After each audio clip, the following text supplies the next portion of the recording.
Imagine spending all night on your final essay. You research, you draft, you revise, you submit it feeling proud. Congratulations, you just received a 0. The reason? Your professor says use ChatGPT. You didn't. This isn't hypothetical.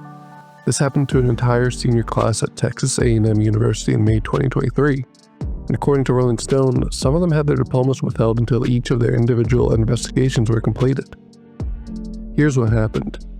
Dr. Jared Mumm, an agricultural science professor, decided to check if his students were using AI.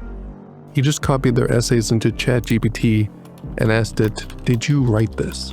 And ChatGPT said yes, to everything. He immediately sent a mass email to the class, informing the seniors that he was issuing everyone an X grade, an official incomplete, and accused them of AI use, effectively freezing their graduations just weeks before the ceremony. Students didn't just stay quiet. They sent him time-stamped Google Docs, digital paper trails proving they'd been typing for hours. Mumm's response? He replied in an aggressive manner that he doesn't grade AI work. And a Reddit user ran Dr. Mumm's own doctoral thesis through ChatGPT and asked the same question. ChatGPT claimed it wrote that too. The bot said yes to a dissertation written years before it even existed. The university eventually investigated. Most students were cleared, but the damage was done. These were seniors, weeks from graduations, watching their futures collapse because a professor didn't understand the tool he was using. This is just one example of faith put into AI detectors. The actual AI detectors, tools like GPTZero, Turnitin, and others, claim they can spot AI-generated text. They market themselves to schools as foolproof solutions. They're not, and schools are paying for it.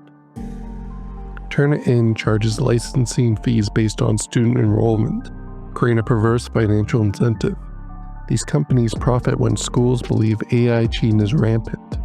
They're literally selling both the fear and the solution. It's a conflict of interest, and students are the ones paying the price. A 2023 study by Weber Wolf evaluated 14 popular AI detectors and found that all of them scored below 80% accuracy. Only 5 even cracked 70%. So how do they work? Most rely on something called Perplexity, basically how predictable your word choice is. Low perplexity means you're using the most likely words in a sequence. High perplexity means you're writing this surprising or unconventional. The problem? AI writes with low perplexity.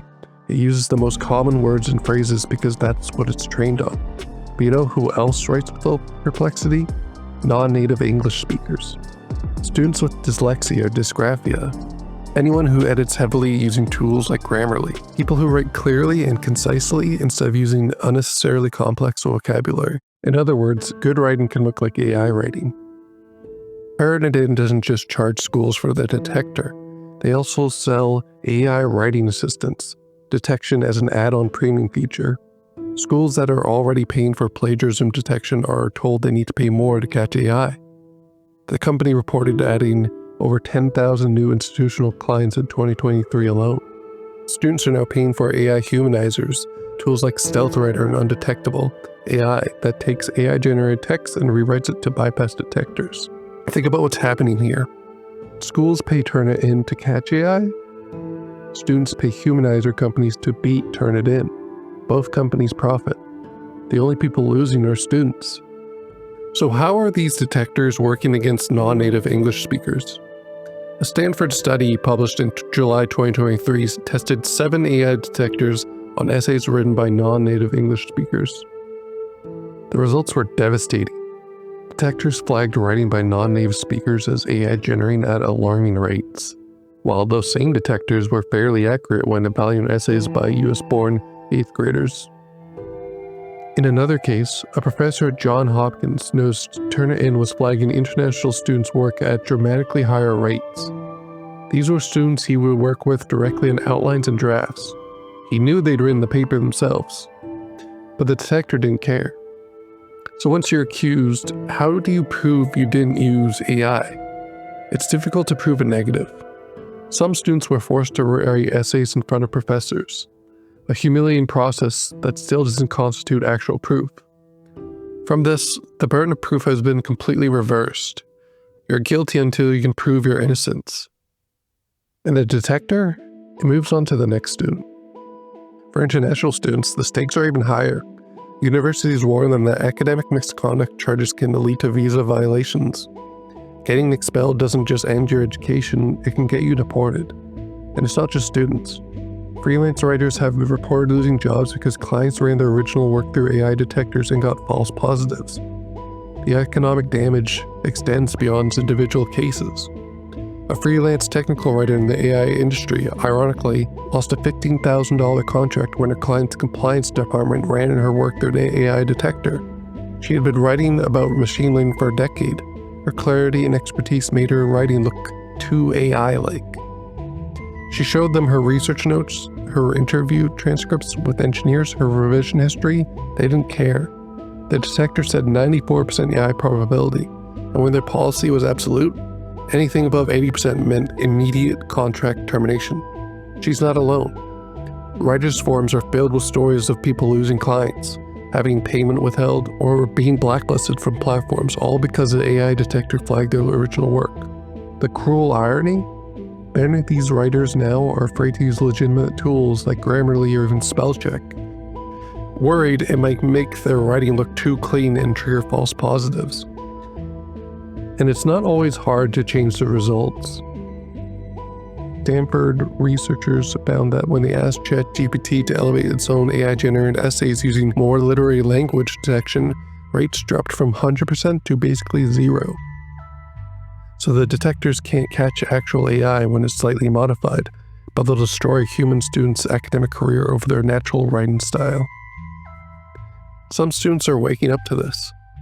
Vanderbilt University banned AI detection software over reliability concerns since August 2023.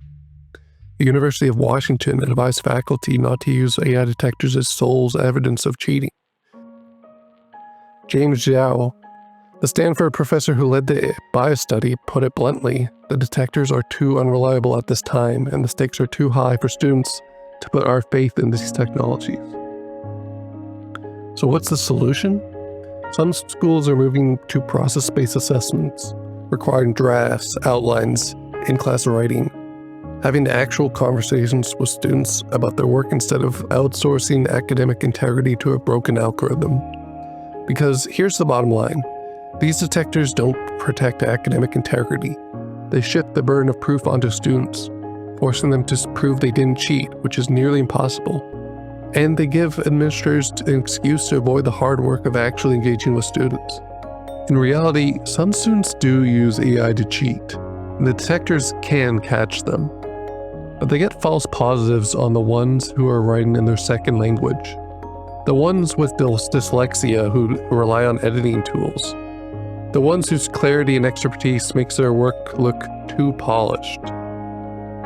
The detectors aren't simply inaccurate as a consequence. They're actively harmful. They destroy trust between students and faculty. And while academic integrity is worth protecting, it's not worth sacrificing innocent people in the process.